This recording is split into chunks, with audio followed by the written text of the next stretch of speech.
پھر اپنے آنکھوں سے بندہ صرف وہی دیکھتا ہے جو اللہ تعالیٰ کو پسند ہے، جس سے اللہ تعالیٰ راضی ہو. اپنے پاؤں سے وہی کام کرتا ہے، اپنے ہاتھ سے وہی کام کرتا ہے جس سے اللہ تعالیٰ راضی ہو.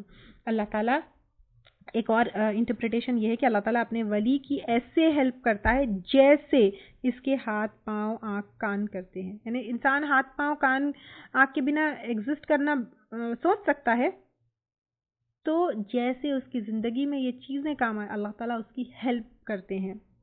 پھر ایک اور انٹرپریٹیشن یہ ہے کہ اللہ کی طرف سے اس کے آنکھ کان ہاتھ پاؤں کو بھی کریکٹ گائیڈنس ملتی ہے کہ وہ گناہ میں مبتلا نہیں ہوتے ہیں، وہ بھی اللہ تعالیٰ کی اطاعت کرتے ہیں.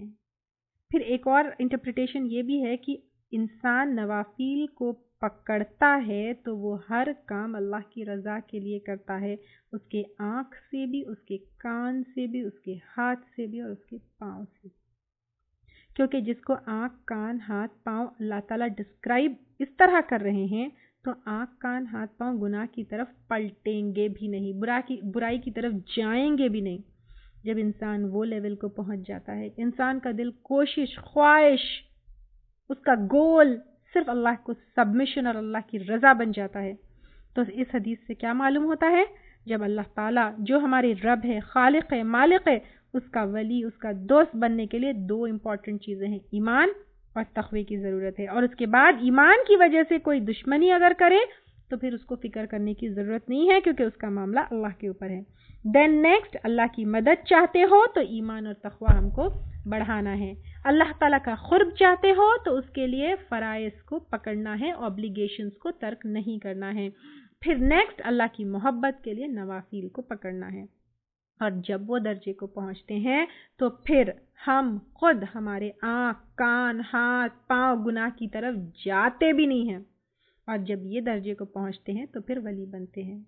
کچھ گمراہ فرقوں میں کچھ عجیب ریچولز ہوتے ہیں جن کو پورا کر کے انسان ولی اللہ بن کے ڈکلیئر کرتا ہے، جیسے ترک دنیا ہے، بیوی بچوں سے دوری ہے، اسپیشل ذکر ہے، اسپیشل کچھ ورڈز اور کلمات ہے. لیکن یہ سب چیزوں کو یہ حدیث ریجیکٹ کرتی ہے کہ ولی اللہ کے لیے یہ ساری چیزوں کی، کچھ اسپیشل چیزوں کی، دنیا ترک کرنے کی، یہ گانے بجانے کی ضرورت نہیں ہے.